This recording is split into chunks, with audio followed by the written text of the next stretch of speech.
우리 9월 달부터는 주제가 말씀 또는 성경입니다. 한 달간 이 주제를 말씀을 드리겠습니다. 오늘 여러분이 읽으신 이 본문은 아주 유명한 씨 뿌리는 네 가지 땅에 관해서 언급한 부분이에요. 그 중에 바로 첫 번째 땅, 씨앗을 뿌렸는데 새들이 와서 다 먹어버렸어요. 하도 많이 들었기 때문에 별스럽지 않은 것 같죠? 이게 인류의 현 주소란 말이에요. 왜 그렇게 되는가? 지금부터 설명을 합니다. 말씀, 여기서 씨앗은 하나님의 말씀이에요. 하나님의 말씀을 뿌렸습니다. 말씀이 되신 우리 주 예수님께서 이 땅에 오셨어요. 궁극적으로 이 로고스는 예수님이에요. 예수님은 하나님의 말이에요. 하나님께서 인간에게 전해주고 싶으신 말이 있다면 바로 예수님이에요. 예수님의 음성을 못 들었다고요. 하나님의 음성을 못 들었다고. 예수님을 만났으면 하나님의 음성을 들은 거예요. 왜냐하면 예수님이 곧 하나님의 생각과 하나님의 사상과 하나님의 모든 개념이에요.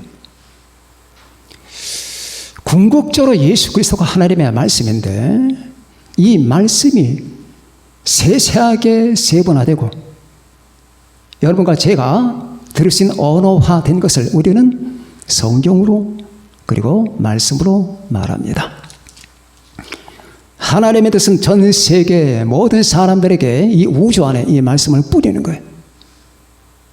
왜냐하면 이 우주는 하나님의 꽃밭이거든. 꽃밭에 꽃이 가득해야 될 거 아니겠습니까? 꽃밭에 가시와 엉겅퀴와 마귀들만 득실거리면 안 되는 거 아니에요? 꽃밭에 장미씨도 뿌리고 국화씨도 뿌리고 맨드라미 그리고 나팔꽃, 펜지, 코스모스 다 뿌립니다. 그러면 꽃밭이 아름답게 형성될 겁니다. 이 씨앗이 하나님의 말씀이거든. 이것은 반드시 예수님을 통해서만 가능합니다. 예수 그리스도를 통한 말이 곧 말이에요. 로고스입니다. 이걸 뿌려서 전 세계가 하나님의 꽃밭이 되게 하는 게 하나님의 뜻이고 이 우주가 하나님의 화원이 되는 게 하나님의 뜻인데 이것을 방해하는 악한 원수 마귀는 이걸 시기합니다. 그리하여 말씀을 들을 때에 듣는 자들 곁에 다가와서 이 말씀을 뺏어먹어버려요. 여러분이 저와 함께 그리고 이 땅에 있는 많은 교회들이 천수만의 말씀을 듣잖아요. TV만 들면은 TV 목사님들 참 많고 세계 곳곳마다 하나님의 말씀이 넘쳐납니다. 넘쳐나요. 그렇게 이렇게 하나님의 말씀을 듣는 가운데 여러분과 저는 그 말씀이 우리 안에 들어와서 우리를 점점 변화시킵니다. 어떻게? 예수님의 형상을 따라 변화시키는 거예요. 우리 안에 계신 하나님의 성령, 우리 안에 계신 하나님의 말씀이 우리를 주님의 형상을 따라 만들어 결국 우리가 로마서 8장 29절에 말씀한 대로 하나님이 미리 아신 자들을 또한 그 아들의 형상을 본받게 하기 위하여 미리 정하셨으니 이런 그런 많은 형제 중에서 맏아들이 되게 하려 하심이라 라는 그 뜻을 따라 이 우주 안과 바깥에 하나님의 자녀로 충만케 만들기 하나님의 원초적 계획입니다. 모든 하나님의 계획은 예수 그리스도 안에서만 형성되고 집행되는 거예요. 그리하여 그 하나님의 계획의 일환으로 이 땅에 하나님의 복음이 전파됐고 이 복음을 여러분과 나에게 이 세상 모든 사람에게 다 전하는 거예요. 이 한국 땅의 선교사들이 들어와서 주의 말씀을 전했고 그 말씀들은 이 한국 사회가 그때부터 기지개를 켜면서 일어나기 시작했습니다. 여러분과 저 안에 하나님의 말씀이 없었다면 어떻게 됐을까요? 여러분 지금쯤 여러분 그런 생각 해보신 적이 있습니까? 하나님의 말씀이 없고 하나님이 없다면 여러분과 제가 지금 어떻게 됐을까요? 끔찍한 형상 될 겁니다. 그런데 자, 이 세상에는 두 종류의 사람들이 있거든요. 하나님의 자녀들과 마귀의 후손들이 있습니다. 뱀의 후손들. 하나님의 자녀가 아닌 사람은 다 뱀의 후손입니다. 그러니까 세상 사람들 이런 말 들으면 발칵 뒤집힐 거예요. 그죠? 그러니까 하나님의 복음을 전한다는 건 위기입니다. 크라이시스, 위기예요. 이 위기 속으로 하나님의 복음 전도자는 들어가는 겁니다. 하나님의 사람들이 왜 미친 짓을 할까요?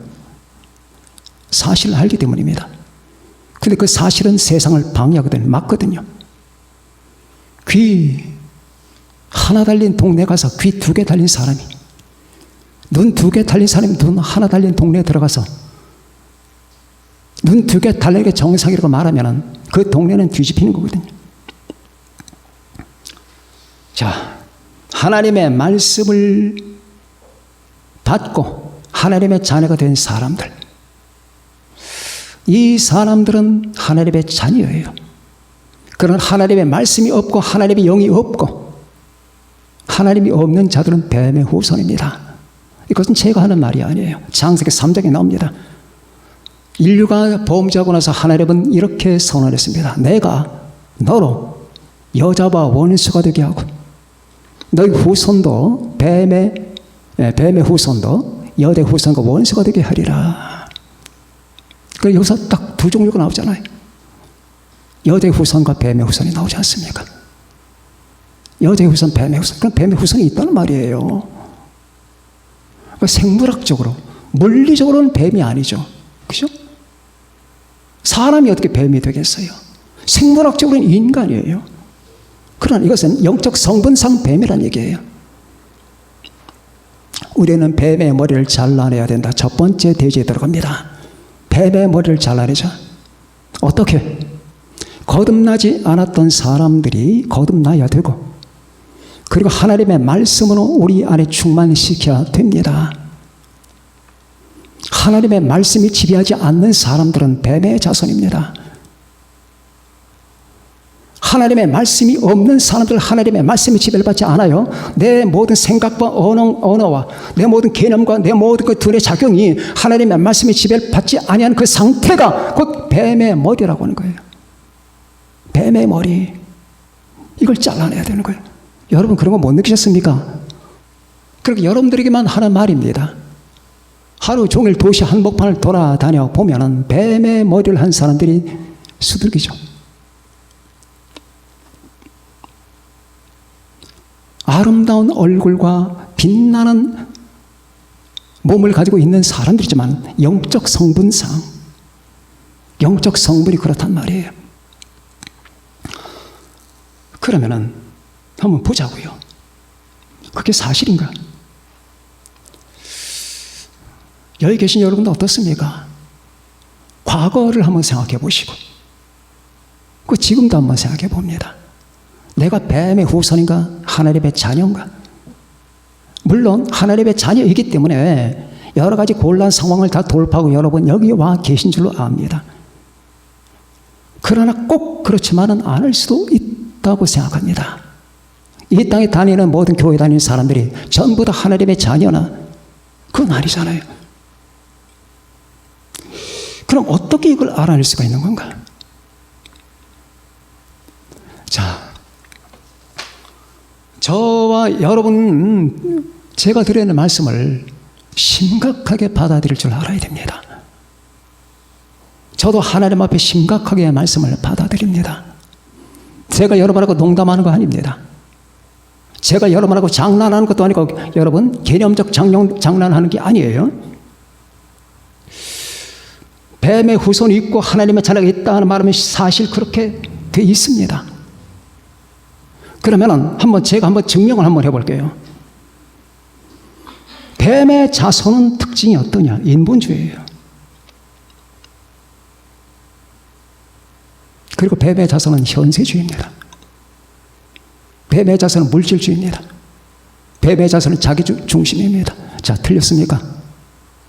여러분은 여기에 하나님의 말씀, 다시 말하면 예수님 안에 거듭나서 하나님의 중심이 돼서 하나님의 말씀을 따라 사고 판단하는 사람이 아니라 전혀 하나님께도 관심이 없고 하나님의 말씀에도 관심이 없으며 오로지 머릿속에 생각 속에 가슴 속에 자기 중심적 사고 방식과 인본주의적 사고 방식과 물질주의와 현세주의로 꽉 찬 사람이 여기 있다 가정합시다. 그들이 어떻게 보입니까? 그가 뱀처럼 안 보이나요? 제 눈에는 뱀으로 보입니다. 뱀의 자손. 그러니까 이런 말들이 위험한 말이에요. 인간은 하나님을 위해서 하나님 안에서 하나님의 형상을 따라 하나님의 영광을 위하여 창조된 존재입니다. 빗나가면 안 되는 거예요. 내 존재 의의와 존재 목적이 거기 있는 건데 여기서 벗어나면 일단 그 사람은 자리 이탈을 한 거예요. 그렇잖아요? 제가 늘 여러분들에게 비유를 쓰지 않습니까? 이 컵이 서 있을 때는 자리에 있어야지. 이게 연장 도구 안에 들어가면 안 됩니다. 이걸 가지고 망치질을 합니다. 벽에다 못을 박으면 이건 깨집니다. 이건 이 자리에 있어야 되는 거예요. 인간은 인간의 자리, 하나님을 위하여, 하나님에 의하여, 하나님 안에 그렇게 존재하는 것이 우리 인간인데 그가 하나님 바깥에서 그리고 하나님 없이 그리고 없다는 상태 자체가 마음의 편안함을 주고 인본주의적 사고방식과 자기중심적 현세주의적 물질주의적 사고방식으로 충만했다면 그러한 사람을 우리는 뭐라고 표현을 해야 되는 겁니까? 신학적으로 뭐라고 저 사람을 정의해야 될까요? 뱀의 후손입니다.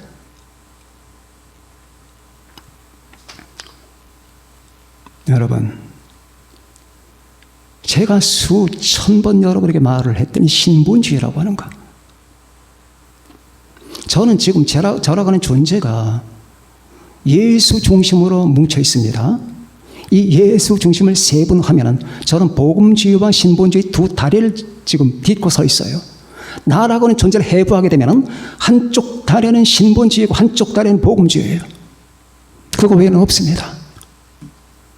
내가 그리스도와 함께 십자가에 못 박힌 날이 그런 적이 이전에 내가 사는 것이 아니요 오직 내 안에 그리스도께서 사시는 것이라.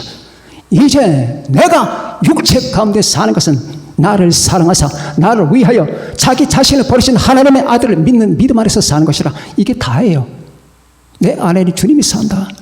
물론 내가 때때로 주님을 모욕하고 주님께 불충하고 나 같은 이 죄 많은 이 존재가 주님이라고는 그 단어와 같이 병립시키는 것이 잘못되지만 주님이 허락하셨기 때문에. 그런데 그렇지 아니하고 오로지 생각하는 건 자기 중심, 오로지 생각하는 건 자기 안위, 오로지 생각하는 건 자기 영달과 영광과 출세와 성공과 인본주의와 가족의 안위와 이런 것들만 생각하고 있는 사람이 인간의 위치를 이탈한 거 아니겠습니까? 인간 자리를 이탈한 거예요. 자,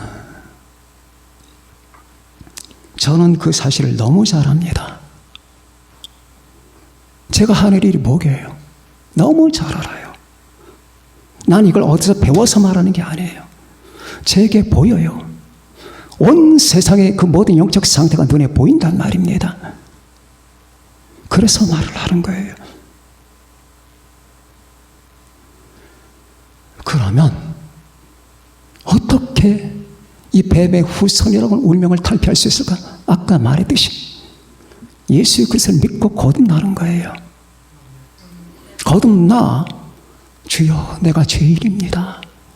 내가 그동안 당신을 해치는 뱀처럼 살았습니다. 나는 당신의 영광보다는 내 영광을 따라 살았고 당신 중심보다는 내 중심을 따라 살았고 당신의 관심거리보다는 내 관심거리 때문에 나는 몸을 비틀고 살았고 내가 했던 그 모든 지난 생애 전체가 다 죄입니다. 다 죄예요. 여러분이 눈이 뜨면은 저와 같은 결론에 도달해야 됩니다. 여러분이 예수를 믿고 예수 그리스도로 충만하기 전에 여러분 과거는 다 죄예요. 한마디로 죄예요. 그러나 당신을 제가 알았습니다. 당신의 피를 받았습니다. 나는 당신의 십자가 밑에서 무릎을 꿇었고 하염없이 흘러내리는 당신의 피를 나는 맞았고 거기서 내가 얼마나 흉악한 죄인이라는 사실을 알았고 반면에 당신이 얼마나 거룩한 하나님이라는 사실을 또한 알았고 그래서 이런 입장에서 내가 과거를 돌이켜보건대 내 삶 전체는 다 뱀이었습니다. 당신을 대적하는 마귀 같은 것입니다. 이렇게 거듭나 주님과 연합이 되고 주님 안에 거하는 순간부터 그 사람의 삶의 방식은 이제 말씀을 따라되는 거예요.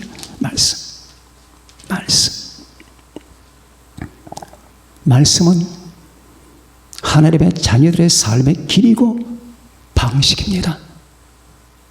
주의 말씀은 내 발의 등이요 내 길의 빛이리이다. 시편 119편 105절에 나오잖아요. 그래서 우리는 혹시라도 내 안에 나는 지금 거듭난 하나님의 자녀이겠지만 혹시 뱀의 자취가 없나? 내 안에 이 뱀의 잔해가 없나? 찌꺼기들이 남아있거든요.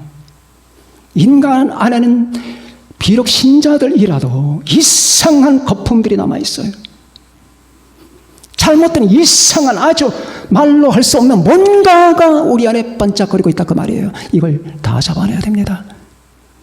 내 안에 예수 같지 않은 것, 내 안에 하나님 같지 않은 것, 내 안에 하나님의 말씀 같지 않은 것들이 내 안에 득실거리고 있다면 그것이 어떻게 나타날까요?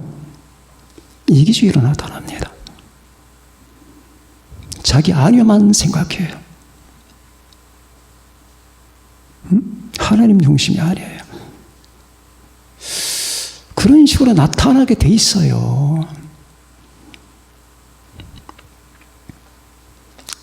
우리는 뱀의 머리를 잘라내라. 목사님 잔인한데요. 잘라내야 됩니다. 이 뱀의 머리를 잘라내야 돼요. 뱀같이 교활하지 마라. 당신들은 과거에 교활했다. 목사님 제가 언제 교활했는데? 하나님 중심 아니었잖아. 자기를 포장하기 위해서 별짓 다 했잖아. 예수 중심 아니었잖아. 걸핏하면 하나님보다는 인간 편에 섰잖아. 뭐 생각만 하면 말만 하면 전부 다 하나님 편이 아니라 예수 인간 편으로 막 기울었잖아. 그게 전부 다 교활한 거야. 믿지 않았잖아. 믿음이나 두려움이냐 둘 중에 하나를 선택해라. 당신 두려움을 선택했잖아. 내가 절대적으로 살아가시는 분 앞에서 내가 그분을 믿지 않으면 그분을 모욕하는 거지. 내가 낭떠러지 떨어진다 하자. 근데 그분이 나한테 그런 말을 했다. 너 떨어지지 않는다. 내가 너를 붙잡아 주겠다. 너를 지켜주겠다. 근데 상황이 그렇게 안 흘러가네. 그러니까 그분이 내게 했던 말은 싹 잊어버리고 계속 두려움에 전전긍긍한다면 그게 당신이 예수님을 사랑하는 태도인가? 아니지 않느냐. 자, 제가 하는 말이 칼 같죠? 저는 칼 같은 말을 좋아합니다. 잘라내라. 그런데 이 잘라내는 걸 방해하는 자가 있다. 본문에 나오지. 새, 이 버드. 이 새가 누군 줄 아느냐? 뱀이 곧 새다. 말씀을 쪼아먹기 위해서 이 뱀이 새처럼 다가와 변신해서 다가온다.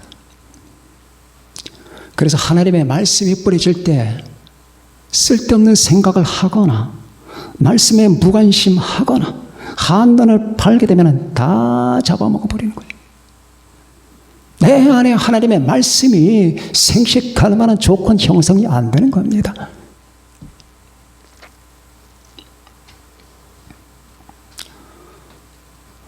첫 번째, 뱀의 머리를 잘라내자.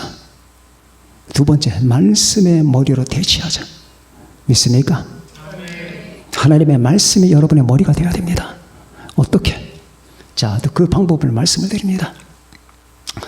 인간이 예수 이름을 믿고 그분 앞에 회개하고 그분과 연합하게 되면 예수 그리스도와 딱 연합하는 순간에 예수의 생명을 내가 받게 돼요.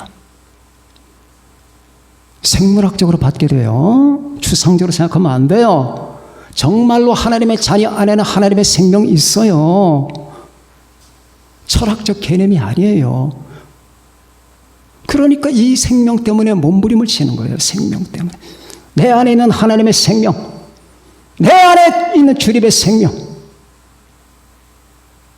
예를 들면 이 생명을 가지고 있는 내가, 여러분이 하나님을 섬기지 못하는 상황에서 여러분을 배치를 해보세요. 미칠 것 같을걸요? 제가 언제가 말했듯이 지렁 위에다가 소금을 뿌리면 몸부림을 칩니다. 여러분, 안 돼요. 왜 그럴까? 내가 30년 전에는 안 그랬는데, 20년 전에 안 그랬는데, 왜 그럴까? 여러분 안에 생명이기 때문에. 주님의 생명이. 그러면은, 우리가 주님의 생명을 받아 하나님의 자녀가 됐습니다. 하나님의 자녀가 된 다음부터 예수 그리스도가 여러분의 머리입니다. 이 복음의 몇 가지 중요한 사안들이 있잖아요. 주님의 성육신, 주님의 구속의 죽으심, 부활, 그리고 주님의 주대심, 연합, 전가 다 있습니다. 근데 그 중에 중요한 게 주대심이에요. 예수님은 원래가 주님이셔요. 하나님이셔요. 그런데 여러분이 구원받기 전에 여러분의 주님이 아니야. 왜? 절단 났거든. 그러나 그분과 결합이 되는 순간부터 주님은 주의 권위를 발휘하기 시작하는 거예요. 그럼 주라는 말은 여러분의 근본이라는 말, 여러분의 머리라는 말, 여러분의 생명체라고 하는 말, 주체라는 말이에요. 그 주님이 여러분의 주체가 되는 거예요. 자, 일단은 원리적으로 주님의 주체가 됐습니다. 하나님의 자녀들에게는 주님이 주체, 여러분이 주체가 아니에요. 그죠? 믿습니까? 여러분은 주체가 아니에요. 여러분은 그냥 객체예요. 주님께서 여러분을 지배하십니다. 그러면은 그 주님께서 여러분을 지배하는데 아직 하나님의 말씀을 몰라. 거듭난 직후부터. 그래서 우리가 점점 하나님의 자녀답게 변해가는 건 하나님의 말씀으로 되는 거예요. 자녀답게 되는 거예요. 자녀가 되는 건 순식간이에요. 거듭나면 자녀가 되는 거예요. 양자. 그러나 자녀답게 되는 건 평생 동안 되는 겁니다. 예수님은 원리상 나의 머리예요. 나의 중심이고 나의 근본입니다. 그런데 그 중심이 나를 지배하는데 하나님의 말씀이 필요한 겁니다. 그래서 여러분과 저는 하나님의 말씀을 많이 들어야 되는 거예요. 이 말씀을 못 듣게 하기 위해서 새가 역사하는 거예요. 뱀의 머리를 잘라내는데 뱀이 가만히 있겠습니까?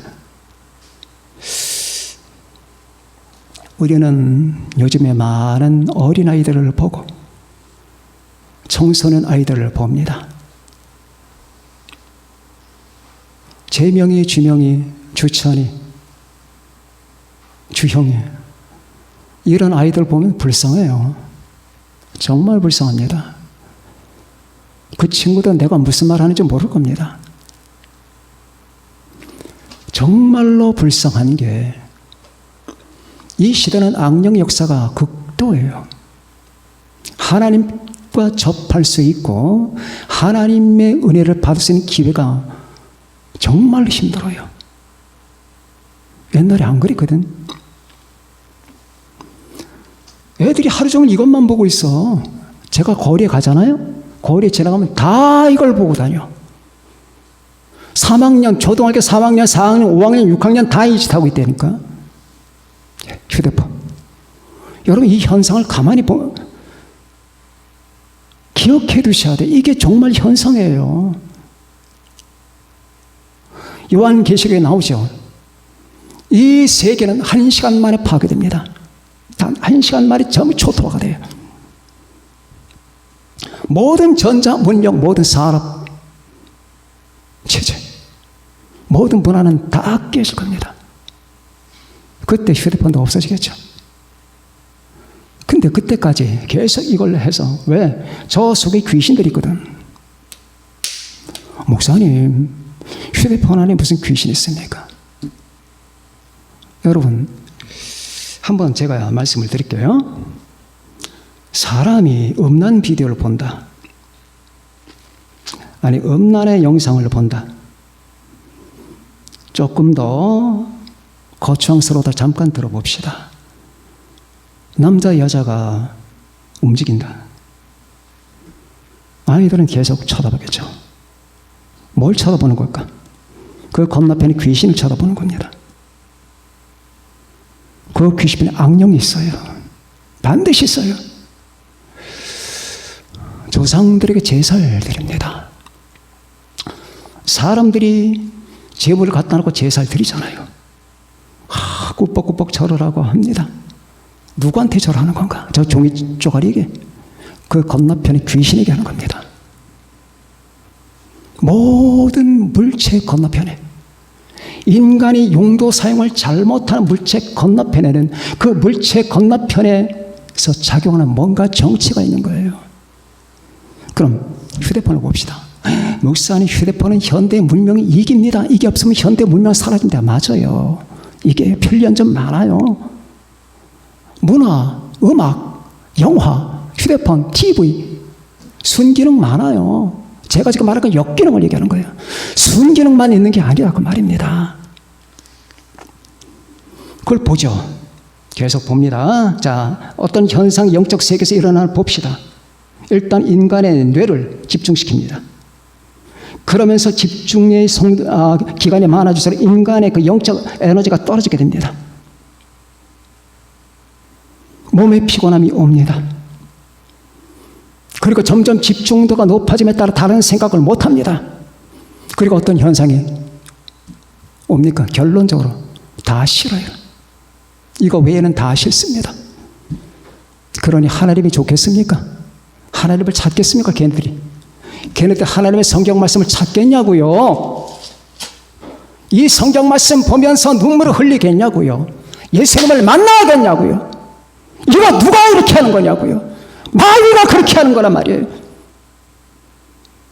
휴대폰의 역사는 이 종말의 대단한 표적이에요. 정신 차려야 돼요. 인간은 인간 이상의 존재를 보면서 발전하게 되어 있는 겁니다. 그런데 인간이 인간 이하의 것을 보면서 만족하는 것은 인간 추락의 징조인 거예요. 인간 이상의 존재. 휴대폰이 인간 이상입니까? 인간이 만든 발명품 아닙니까? 인간 이상의 것을 보란 말이에요. 인간 이상의 것. 인간 이상의 것은 하나님이에요. 주님이에요.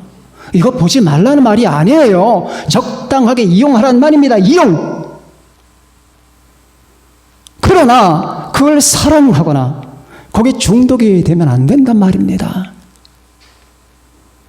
근데 애가 어른이고 다 이 짓 하고 있네. 애가 어른이고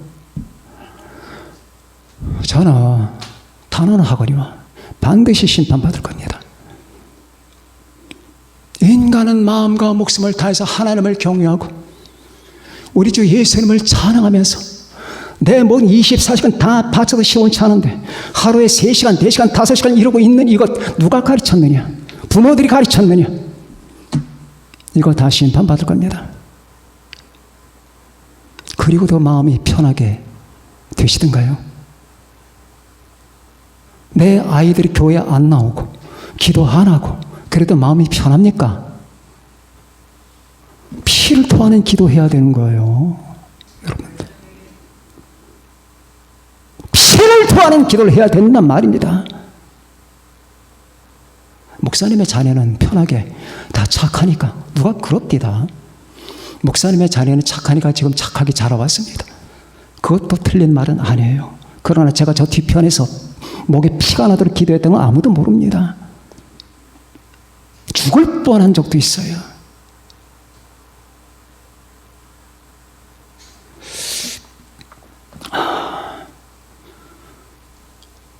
여러분, 어떻게 이 세상이 뱀화가 되느냐고 말이에요. 하나님의 만드신 이 아름다운 동산을, 주 하나님 지으신 모든 세계, 내 마음속에 그리워볼 때 하늘의 별 울려 퍼지는 데서 하나님의 권능이 우주에 참해. 제가 어린 시절에 불렀던 아주 좋아하는 노래, 나는 주의 화원에 자라나는 꽃이 은혜의 비를 머금고 고이 자라납니다. 주의 은혜 감사에 나는 무엇들이니 사랑하는 예수님 나의 마음을 받으소서. 이렇게 이런 말씀과 이런 정서와 이런 여러분 예배 분위기로 자라가야 되는데,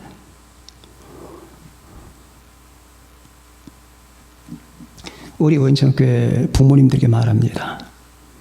여러분의 자녀가 하루 성경을 안 보고 기도 안 하고 살아가도 괜찮은 부모는 부모가 아닙니다. 부모 자격 없습니다. 그게 무슨 부모예요? 밥 먹여주면 부모입니까? 밥은 누가 못 먹여줘요. 그들에게 하나님의 말씀을 먹여주고 예수님을 집어넣어줘야 되는 거예요. 그러기 위해서는 하루에 석 장씩 성경 보게 만들고, 너 하루에 1시간은 내가 무리지만 30분간은 기도해라. 맨 처음엔 지겹죠. 이해가 안 되니까. 내 세계와 아이들의 세계가 다르잖아요. 그러면 20분에서 30분, 30분에서 40분을 확장시켜 나가도 그 대신에 나는 떡하니 누워서 잠자는 게 아니라 부지런히 주여 쟤네들이 이 순간의 의미를 알고 하나님을 발견하며 주님과의 만남의 그 기쁨을 알게 해달라는 기도를 부지런히 해야 되는 거예요. 그냥 여러분 두렵다고 해서 코로나 걸릴까봐 뭐 어쩌고, 그건 부모도 아니에요. 자, 가룟 유다에게 말씀했지. 너는 차라리 태어나지 않은 게 낫겠다. 걔가 그렇게 고기 반찬 먹고 피자 먹고 부모님과 함께 여행 다니다가 이 다음에 커서 지옥 갔다 합시다. 그거 누가 책임질 건데? 어떻게 하겠냐고.